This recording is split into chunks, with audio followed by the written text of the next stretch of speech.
Hey, good morning. It's Chuck here, and I'll tell you what, today's list is simply fantastic. Okay, so front to back, I'm a big fan, and I'll give you a bit of an inside edge because the reason why we do these videos, and I like to just mention this every once in a while, is because the information is definitely out there. I think what we add is a level of interpretation. We give you some stuff that maybe you aren't seeing in the listings, or just some context around different areas of Milton real estate and Milton homes. So let's get right to it. There's 9 listings. The first one up is 1131 Bar Crescent, 359. It's a semi-detached, about 1380 square feet. Looks like it has 2-car parking in the front, bit of landscaping. You get inside, the kitchen looks good. There's a nice backsplash. This model has one big room, so you can split it up. You can have a dining table plus a family. You can just have one big area if you want. They've got the fireplace here. Lots of windows on the main floor. It's a nice bright layout. And then the bedrooms upstairs are nice too. So they've got hardwood stairs. That's probably a maple staircase. And they finished the basement too. So just for, you look at how the kids' rooms are set up. You've got the pergola in the back. You've got just a pride of ownership just shines through on this home. And to top it off, I think even without the finished basement, this is kind of a fair price for the home. So these guys are going to do fantastically well. You better jump on this quick because it's not going to last too long. Okay, so 1514 Evans is at 364.9, and I remember I used to live on this street not far from this house, and I actually sold the neighbor years and years ago. And so 364.9, September 30th is their ideal possession date, and you can see in here too, it looks like there's the 2-car parking in the driveway. When you come in the front door, a little bit different. This is actually almost the same size as the previous one we just featured, but this one has a different configuration. There's a small dining room over to the side, and then you carry forward. In the back of the home, it's got the kitchen with the family room. Okay, so there's your family room. Just see the edge of the kitchen counter here. Big fireplace mantle. You've got the crown moldings here. What I'm hoping is that there's not too much furniture in this home to really make it feel closed in, because it definitely looks like they packed a lot of stuff in. And so you can see they've got a couple stools up to the breakfast bar. Looks like they've upgraded their countertops as well. And there's a couple pot lights. So that's what you see walking in from the front door. There's a powder room just off to the side, stairs up, and then you've got the flow of the house. Now, I don't know why they showed the stairs down to the main floor, but anyhow, to each their own. The master has this little nook over here. You could put extra closet space. It's got a big walk-in closet. It's about half the house, and then there's another shot of stairs. And so it's a finished basement. And it looks like that potentially could be a bathroom, but it's hard to say from this angle. But I would rather see the finished basement instead of the stairs to the basement. Either way, I think that this one having some area finished downstairs is certainly nice. And this one is also very, very competitive too. So they're both really kicking hard. Now Ferguson is at 434,888, and so this is the way that they've said it's a Greensburg model. It doesn't look like a Greensburg to me. The siding is kind of a baby blue color, and I've driven by this home a couple times, and I thought, I don't know if that's the best elevation I've seen of this model. You know, it's nice and close to the Hawthorne Village Public Schools. Sorry, it's just my phone going off, and I don't know. I mean, there's no photos inside yet. You can always check this link a little bit later and see if the photos have been updated. It almost looks like more of a Shady Glen the way that this stuff happens. But if it's a Greensburg, it's about 1,800 square feet. It's like the new version of the Lindsay that we see. And it looks like there's some hardwood floors. There's some bigger windows downstairs in the basement too. Now, Clover Park is at 439.9. And the same thing. There's no photos on this one. And they kind of have this is a different design. I mean, I've never really seen this kind of style of building anywhere else. I love this little sort of entryway, the way that they've done this. The house is very tall when you see it from the street. And what I love is that At 439.9, you're talking about a double car garage. You've got an in-law suite downstairs, so you've got somewhere where relatives or family could stay, or you could potentially rent it out. You've got 4 bedrooms. You've got 4 washrooms, including 3 full washrooms. 40 by 100-foot lot. Just a lot of good stuff going on. This is a huge house for the money, and it says recently updated kitchen. No carpets. We're looking at hardwood floors in all the bedrooms. So just tons of value here. I wouldn't be surprised if this one sold very, very quickly.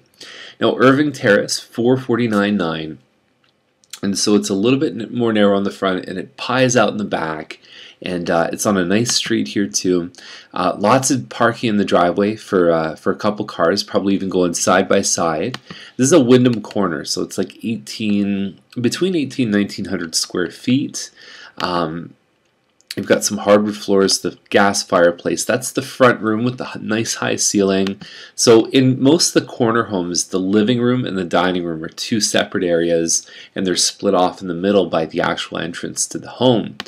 And I love what they did here. It's not very common to see, but they did the half wall between the family room and the dining room. So it just opens up the whole floor plan. That was a very smart upgrade that they did. Crown moldings throughout the whole thing. I don't find the kitchen really blows you away, but I think there's enough other really nice things about this house that they're probably going to do fine. The price looks great to me. Okay, so that's a great listing. August, September possession. I think this agent does a great job. The photos look terrific there too.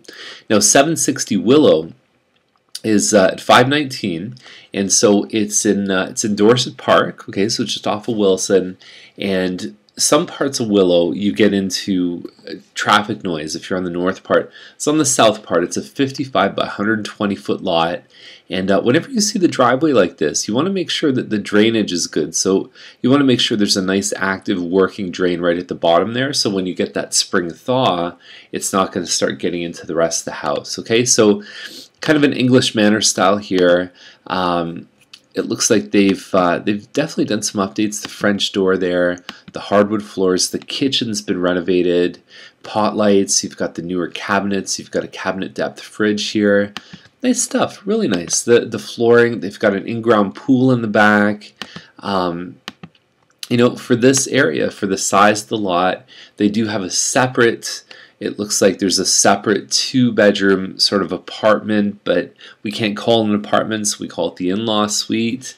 But there's definitely some options down there, especially if you have older relatives. It's nice to be able to know that they could basically walk in through the garage and then they're at ground level. So if you have people that don't like stairs, this could be kind of a 2-family dwelling in a great neighborhood too. So got to be careful with wiring in some of these homes because you're getting into aluminum wiring, which is most of it was built in the 70s. These homes that were built in the 70s do have aluminum wiring. So just want to make sure it gets checked out by an electrician. Want to make sure you can get your insurance, and because a lot of times what we're seeing now is insurance companies are only giving a certain amount of policies towards aluminum wiring, and it's safe, but you just need to make sure that everything's working the way that it should.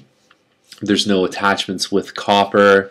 There's no arcing because aluminum is a much more brittle metal, so it's not quite as durable as copper. If you if you whip the wire, you can actually snap the aluminum. Then you get into fire hazard. So anyhow, 1187 Izard is at 539.9. Double car garage and 36 by 100 foot lot. Not a lot of photos on this one here too. I don't find it really blows me away with the impression. There's a lot of competition in this range. I mean, we've got one right now just at this exact price, and we're talking about probably the same size home plus a finished basement, and it's really nice. It's over at 1148field.com if you want to go check it out. Okay, so McLaughlin's next one, 564.9. And so what you're getting basically, in my eyes, is something similar to the value of the previous one, but you're getting that advantage of all the green space behind. So be careful what's going on behind McLaughlin. There's definitely there's a lot that's going to be going on south of this little sort of part here. So just check your zoning maps, check it with your agent, call the town, do whatever you need to do. There's your big main floor here, kitchen, open concept with the island, and then you've got the upstairs. So same thing. The photos I find aren't blowing me away, but I think this may be one to go check out in person. Now the last one is Jelinek or Jelinek. I'm quite sure how to say it. It's at 729. And so it's a 4-bedroom, 4-washroom. First, as far as I know, the first red cedar model Mattamy put out that's on the market. Okay, so you've got a nice big property, 33 meters. I don't know what the math is on that. It's probably getting close to 120 feet. It looks like a pie-shaped lot. 3482 square feet. Granite kitchen. We've got a mosaic backsplash. There's amazing stuff. This is such a good layout. I need to show you the floor plan. Okay, so I really need, the photos aren't up. I'm hoping they're going to be up soon because I think this is an awesome property. So when you walk in, you've got the separate living dining area, which I'm sure somebody could kind of blow a wall out here if they wanted to. Bit of a curved staircase up, the kitchen with the island. Here's this really cool thing here is you've got this breakfast area that's all circular, and then that opens up to the great room. So there's some fantastic flow in this house. There's an extra main floor den to have your home office. Upstairs you've got 4 bedrooms, plus you have this loft area here too. And you know what they said in the description, a teen loft, perfectly acceptable. It's a great place for kids to even just have their, you know, Xbox or whatever else. But look at this. So the same circular area for the breakfast area, you've got the master bedroom, and then you have this little retreat right here where you could have any number of things. You could have some nice club chairs, the entrance into this area, just everything about this master suite just screams amazing to me. You've got flanking walk-in closets when you first walk into the master. I just think with the right setup, this would look beautiful. You've got another walk-in closet off of the 3rd bedroom here. Laundry's upstairs. And to me, it's beautiful. Okay, so it's got the shower between the 2 sinks, which is not something I'm a big fan of. I think it looks kind of bizarre. But overall, I do love this floor plan. And so there you go, 729. I think for the size of this home, there's homes that are listing a lot lower, but I think this has a lot of unique features that might draw people up into the 700 range. So anyhow, that's our list for today. We're running the buyer class tonight. I'm not sure if there's still time for you to register. You can try just over to the side, and we'll see you tomorrow with more Milton Daily Homes. Bye for now.